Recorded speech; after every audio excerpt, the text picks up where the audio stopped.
কিছুদিন আগেও এই রাত ছিল একটা জনগোষ্ঠীর কাছে আনন্দের রাত।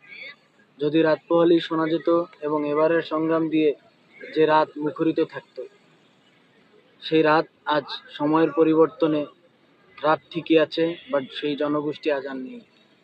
আসলে চিরন্তন সত্য হচ্ছে আল্লাহ। তাই আমার মনে হয় আমরা এই মরীচিকার পিছনে, এই দুনিয়ার পিছনে না ঘুরে, যেটা চিরন্তন সত্য, আল্লাহর দেখানো পথ, সেই আল্লাহকে ভালোবাসি এবং তাকে নিয়ে মুখরিত থাকি। কারণ আল্লাহ কখনোই তাকে ব্যতীত তার কোনো সৃষ্টিকে এত বেশি উচ্ছ্বাসিত, আনন্দিত করে রাখে এমন কোনো কাজকে সে পছন্দ করে না। তাই যুগে যুগে সে অনেক নিদর্শন রেখে গিয়েছেন। বাঙালি জাতির জন্য এটাও একটা নিদর্শন। যেই জনগোষ্ঠী একটা সময় যা ইচ্ছা করতে পেরেছেন, ক্ষমতার ব্যবহার করেছেন, সেই জনগোষ্ঠীকেও আল্লাহ আজ বিলুপ্ত করেছেন। তাই আমার মনে হয় এটা থেকে শিক্ষা নেওয়া উচিত।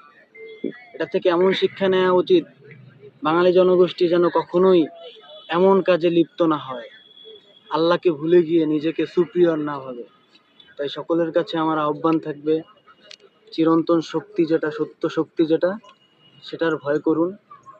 আল্লাহ যেভাবে দেখাইছে মানুষকে, যেই পথে চলতে বলছে সেই পথে চলুন। মানুষ মানুষের মধ্যে সম্পর্ক ভালো রাখুন, ভালোবাসা দিয়ে সকল কিছু অর্জন করুন।